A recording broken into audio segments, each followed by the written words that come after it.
Father, in the mighty name of our Lord Jesus Christ, let today's message bring forth fruit in abundance to the glory of your name.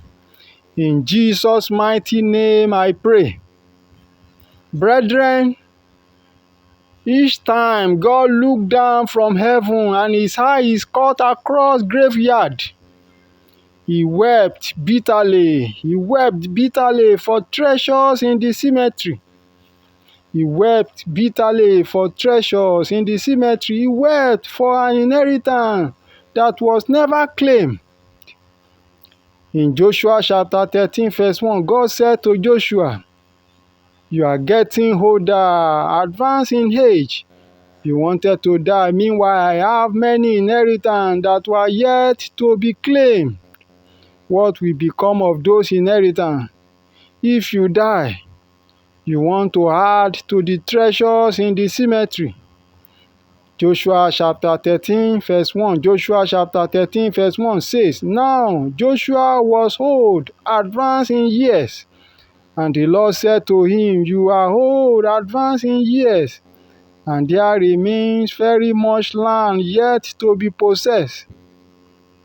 Now Joshua, if you die and there is no good successor after you to claim those landed properties, you have successfully added to the treasures in the cemetery." Beloved, God is weeping. He is weeping bitterly, and He is continually weeping for sermons that were never preached by those ministers that are no more.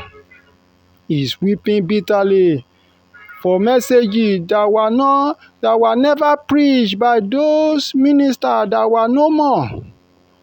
Sermons that probably would have been of blessing to many generations were taken to the grave.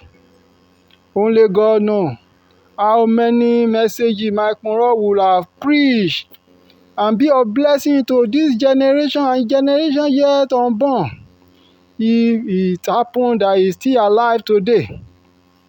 Only God knows.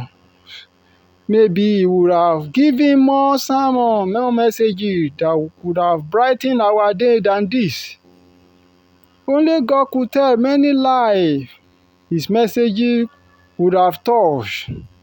Only God could tell many that could have probably gotten converted through him to the Lord. But where is him today? He is no more. If anyone say he has finished his assignment on earth, the fellow should pray for forgiveness. The fellow should pray for forgiveness. Apostle Paul says in Philippians chapter 1 verse 23 to 24. Philippians chapter 1 verse 23 to 24. "For I am in a strait between two, having a desire to depart and to be with Christ, which is far better. Nevertheless, to abide in the flesh is more needful for you. And having this confidence, I know that I shall abide and continue with you all for your fortress and joy of faith." Apostle Paul, it was needful for you to be alive till you finally reach the day you say you have finished your course and you have kept the faith, because more life you need to touch with your good messages. Maybe if you have gone in Philippians chapter 1 verse 3 to 24, how could you have preached those messages in many chapters that is still a blessing to us to today? If you have gone in Philippians chapter 1 verse 23 to 24, how could you have written many chapters that is still a blessing to us today? Beloved, you need to know that God is not ready to let go his minister to death, but the covenant that is backing up death may make it inevitable. God is still keeping to the covenant he made with death in the book of Genesis to today.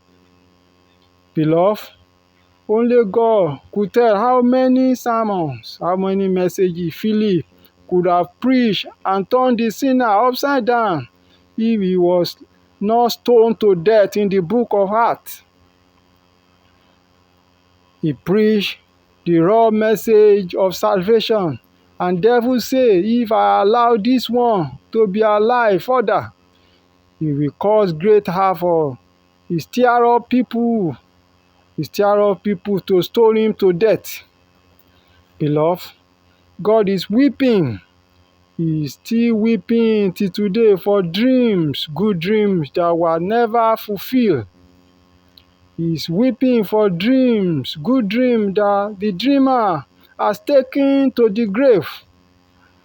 What could have happened to the dream of Joseph if he had slept with Potiphar's wife and died in the process? The cemetery will rejoice for more treasures. What could have happened if he was killed by his brothers or by wild animal? His testimony could have cut short. The cemetery will celebrate for more treasures added. Beloved, God is weeping for the ideas that was never coming to reality. He is weeping for ideas that were never coming to reality. Many people has taken good ideas to the grave. The cemetery is rejoicing, meanwhile the giver of ideas, God, is lamenting in sorrow. Many ideas that could have brought great innovation and transformation to our world was taken to the grave. Beloved, if many great men and women of old were not killed before their time, only God could tell how the whole world could have looked like today. God is weeping for vision that was never manifested. He is weeping bitterly.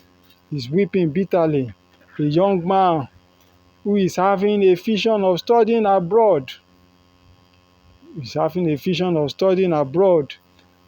And be of blessing to his poor families, was killed in a riot a day before he was given a visa lottery. Beloved, the day he was given study visa in abroad. Beloved, a boy who was doing well academically, receiving many awards, who was having a vision of kicking against poverty in his father's house, was ran mad. He lost his senses and the vision was aborted. His vision was aborted.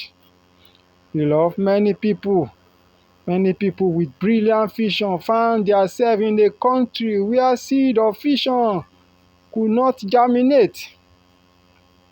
And at the end, they die, and their vision died with them. Beloved, God is weeping for plan that was never executed.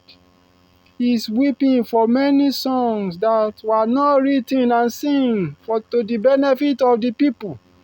He is weeping for books that was never written. He is weeping for souls that was never converted. And they are no more. They are in the grave. He is weeping for potential that was never materialized. God is weeping for treasures.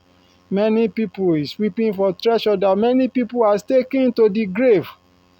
And he's asking me to tell each and every one of you not to add to it.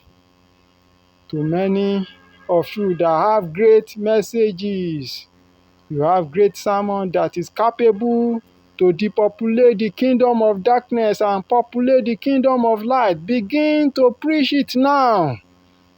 The sermon, the message that will be of blessing to many generations. Start now. Delay is dangerous. Stop delaying. Those of you with great dreams and visions, don't delay furthermore. Start now. If you have song, begin to work on its productions. If you have books, start to write it down now. Whichever treasure God has endowed you with, don't take it to the grave. It is not meant for the grave. Let it be. By the time you are leaving this world, you are living with nothing, of course. You came with nothing. You are expected to go with nothing. God bless you.